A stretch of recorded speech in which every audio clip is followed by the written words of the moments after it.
Hello everyone. Last video में हमने Golgi apparatus के स्ट्रक्चर एंड फंक्शन को डिटेल में स्टडी किया था। साथ ही गोल्जी एपरेटस से प्रोटीन को वेसिकल्स में लोड करके उसके टारगेट ऑर्गेनल्स तक पहुंचने की प्रोसेस यानी कि डॉकिंग एंड फ्यूजन की प्रोसेस को भी डिटेल में पढ़ा था। इस वीडियो में हम लाइसोसोम्स, वैक्यूल्स एंड पेरोक्सिसोम्स के बारे में पढ़ेंगे। So let's start. Lysosomes. Animal cells में प्रेजेंट लाइसोसोम्स डाइजेस्टिव ऑर्गेनेल है। इसमें करीब 50 तरह की अलग अलग हाइड्रोलाइटिक एंजाइम्स होते हैं। ये एंजाइम्स रफ एंडोप्लाज्मिक रेटिकुलम में प्रोड्यूस होते हैं और क्लैथरिन कोटेड वेसिकल से लाइसोसोम्स में डायरेक्ट होते हैं। ये सारे एंजाइम्स एसिड हाइड्रोलिसिस होते हैं और लाइसोसोम्स के लो पीएच पर सूटेबल होते हैं। लाइसोसोम्स का पीएच होता है 4.6। लाइसोसोम्स में यह pH H positive ATPase pump के द्वारा मेंटेन होता है। इसके बारे में हमने अपने सेल बायोलॉजी सीरीज पार्ट 2 में प्लाज्मा मेम्ब्रेन के आयन चैनल ट्रांसपोर्ट वाली वीडियो में डिटेल में पढ़ा है। जैसे प्लाज्मा मेम्ब्रेन की लिपिड बाइलेयर में इंटीग्रल मेम्ब्रेन प्रोटीन प्रेजेंट होती हैं, उसी तरह से लाइसोसोम्स के मेम्ब्रेन के लिपिड बाइलेयर में भी इंटीग्रल मेम्ब्रेन प्रोटीन प्रेजेंट होती हैं। इसमें H पॉजिटिव एटीपीएस पंप होते हैं और यह एक्टिव ट्रांसपोर्ट के जरिए हाइड्रोजन आयन को साइटोसोल से लाइसोसोम्स के अंदर ट्रांसपोर्ट करती जाती हैं। लेकिन हाइड्रोजन आयंस के इंक्रीजिंग कंसंट्रेशन की वजह से अंदर पीएच कम होता जाता है। इसलिए लाइसोसोम्स का integral membrane protein highly glycosylated होता है, यानी कि इसमें कार्बोहाइड्रेट की चेन होती है जो कि एसिड से इनका बचाव करती है। लाइसोसोम्स में मटेरियल साइटोसोल से अंदर लाए जाते हैं, वहाँ पर इनका डाइजेशन होता है। एसिड की मदद से ही इन चीज़ों का जो भी लाइसोसोम्स के अंदर प्रोडक्ट्स लाए जाते हैं उनका सब डाइजेशन होता है। कई बार सिंगल सेल्ड ऑर्गेनिजम्स जो भी फूड इनगल्फ करते हैं उनका फूड का डाइजेशन भी लाइसोसोम्स के माध्यम से होता है, यानी उस फूड को या जो फूड वो इनगल्फ करते हैं उस फूड को भी लाइसोसोम्स में अंदर ले जा कर के एंजाइम्स के से डाइजेस्ट कर दिया जाता है। यहाँ एक लिस्ट दी गई है जिसमें लाइसोसोम्स में कौन कौन से एंजाइम्स प्रेजेंट होते हैं ये दिया गया है और उन एंजाइम्स के क्या सबस्ट्रेट होते हैं वो दिया गया है।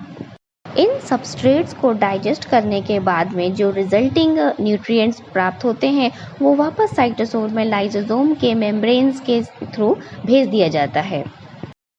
हमारे इम्यून सिस्टम में प्रेजेंट फैगोसाइटिक सेल्स या मैक्रोफेजेस सेल्स किसी बैक्टीरिया या माइक्रो ऑर्गेनिजम्स के संपर्क में आती हैं तो वह उस माइक्रो ऑर्गेनिज्म को इंजेस्ट कर लेती हैं और लाइसोसोम्स में डाइजेस्ट करती हैं।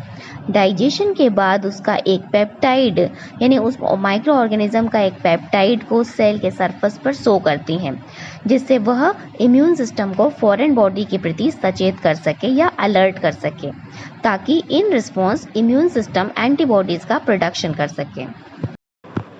सेल्स में एक कंडीशन वो भी आती है जब सेल्स खुद ही अपने ऑर्गेनल्स को डाइजेस्ट करने लगते हैं या डिस्ट्रक्ट करने लगते हैं।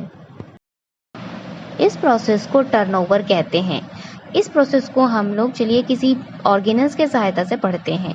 तो फॉर एग्जांपल अगर हम माइटोकॉन्ड्रिया लें तो जब माइटोकॉन्ड्रिया को डाइजेस्ट करना होता है तो लाइसोसोम्स की आउटर मेम्ब्रेन माइटोकॉन्ड्रिया की डबल मेम्ब्रेन के साथ फ्यूज हो जाती है। ये माइटोकॉन्ड्रिया को एंगल्फ करके उसे डाइजेस्ट कर लेती है और जो भी डाइजेस्टेड प्रोडक्ट निकलता है वो सेल्स में साइटोसोल में रिलीज कर दिया जाता है। इस प्रोसेस को ऑटोफेजी कहते हैं। जिस ऑर्गेनेल को डाइजेस्ट करना हो उसे ऑटोफेगोसोम कहते हैं और फ्यूज होने के बाद में यानी कि लाइसोसोम्स का टारगेट ऑर्गेनेल के साथ फ्यूज होने के बाद जो स्ट्रक्चर बनता है उसे ऑटोफैगोलाइसोसोम्स कहते हैं। जनरली किसी सेल में न्यूट्रिएंट्स की कभी कमी हो जाती है तो ऑटोफेजी की प्रोसेस ज़्यादा होने लगती है। सेल्स को जब अपनी लाइफ मेंटेन करने के लिए न्यूट्रिएंट्स की ज़रूरत होती है तो ऑटोफेजी से वो अपने ही ऑर्गेनल्स को डाइजेस्ट करने लग जाते हैं। इस प्रोसेस को कैनिबलिज्म भी कहते हैं। वैसे ये प्रोसेस नॉर्मली रेगुलेटेड होती है, यानी कि कभी ऐसा भी नहीं होता कि ये बहुत ज़्यादा ऑर्गेनल्स को डाइजेस्ट कर ले। ये सिर्फ उतनी ही होती है जितनी कि सेल्स की प्रॉपर फंक्शनिंग मेंटेन रहे। ऑर्गेनल्स को डाइजेस्ट करने के बाद लाइसोसोम्स रेसिडुअल बॉडी कहलाते हैं। लाइसोसोम्स डाइजेस्टिव प्रोडक्ट्स को सेल के बाहर कर देते हैं, या तो वो साइटोप्लाज्म में ही एक लाइपोफ्यूजिन ग्रैन्यूल्स के फॉर्म में रहते हैं। जैसे जैसे किसी ऑर्गेनिजम्स की एज बढ़ती जाती है, वैसे वैसे लाइपोफ्यूजिन ग्रैन्यूल्स भी बढ़ते जाते हैं या एक्यूमुलेट होते जाते हैं। लाइपोफ्यूजिन ग्रैन्यूल्स को एज डिटरमाइनिंग फैक्टर की तरह से भी देखा जा सकता है।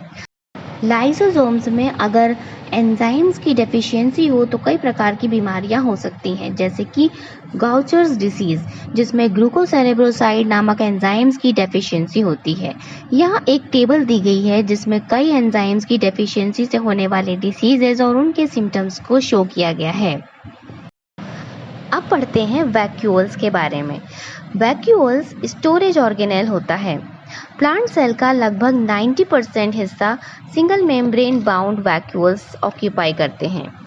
सेल्स में कई सॉल्यूट्स होते हैं, जैसे ions, sugars, amino acid, proteins, polysaccharides. इन सभी सॉल्यूट्स को वैक्यूल्स में स्टोरेज किया जाता है। वैक्यूल्स में कुछ टॉक्सिक कंपाउंड्स भी स्टोर होते हैं, जैसे कि साइनाइड कंटेनिंग ग्लाइकोसाइड्स या ग्लाइकोसाइनोलेट्स। ये सभी टॉक्सिक कंपाउंड्स होते हैं, बट ये तभी रिलीज होते हैं जब प्लांट्स में फंजाई का इन्फेक्शन होता है। कुछ टॉक्सिक बाई प्रोडक्ट्स भी होते हैं जो कि नॉर्मल मेटाबॉलिक फंक्शनिंग से पैदा होते हैं। इन सभी टॉक्सिक प्रोडक्ट्स को भी वैक्यूल्स में ही स्टोर कर लिया जाता है। वैक्यूल्स की मेम्ब्रेन होती है टोनोप्लास्ट। इसमें एक्टिव ट्रांसपोर्ट सिस्टम होता है। इसके द्वारा आयंस पंप होते हैं। टोनोप्लास्ट से एक्टिव ट्रांसपोर्ट होने की वजह से और वैक्यूल्स के एक स्टोरेज ऑर्गेनेल्स होने की वजह से वैक्यूल्स के अंदर सॉल्यूट्स की मात्रा बहुत ज़्यादा हो जाती है। इस कारण इसमें ऑस्मोसिस होता है। इसकी वजह से वैक्यूल्स के अंदर वाटर का कंटेंट बढ़ जाता है। वैक्यूल्स सेल वॉल पर एक टर्गर प्रेशर या हाइड्रोस्टैटिक प्रेशर इम्पोज करता है। इस प्रेशर से सेल वॉल ग्रोथ के वक्त स्ट्रेच भी होती है। प्लांट्स में लाइसोसोम्स नहीं होते हैं, इसलिए यहाँ पर डाइजेशन का काम भी वैक्यूल्स करते हैं। जैसे इनमें एसिड हाइड्रोलिसिस भी प्रेजेंट होते हैं। वैक्यूल्स का पीएच भी एसिडिक होता है, क्योंकि यहाँ पर वी टाइप एटीपीएस पंप होते हैं जो कि हाइड्रोजन आयंस को इंपोर्ट करते हैं। प्लांट्स के वैक्यूल्स में जो एंजाइम्स पाए जाते हैं वो भी एंडोप्लाज्मिक रेटिकुलम में प्रोड्यूस होते हैं और वहाँ से वो गोल्जी के ट्रांसफेज से निकल करके वैक्यूल्स तक पहुँचते हैं, जिसमें प्रोसेस होती है डॉकिंग की और फ्यूजन की। इसके बाद आता है पैरोक्सिसोम्स। पैरोक्सिसोम्स यूकैरियोटिक सेल्स में पाया जाता है। यह एक सिंगल मेम्ब्रेन बाउंड ऑर्गेनेल होता है।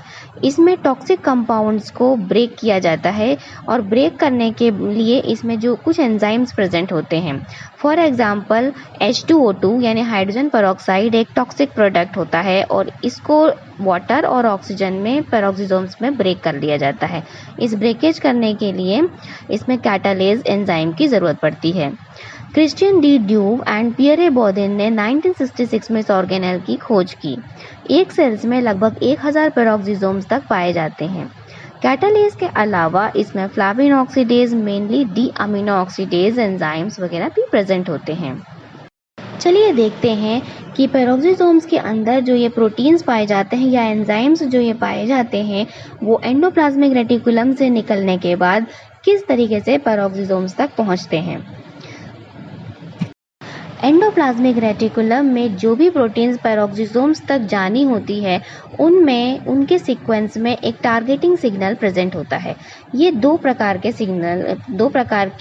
टारगेटिंग सिग्नल होते हैं, एक MPTS और दूसरा होता है PTS।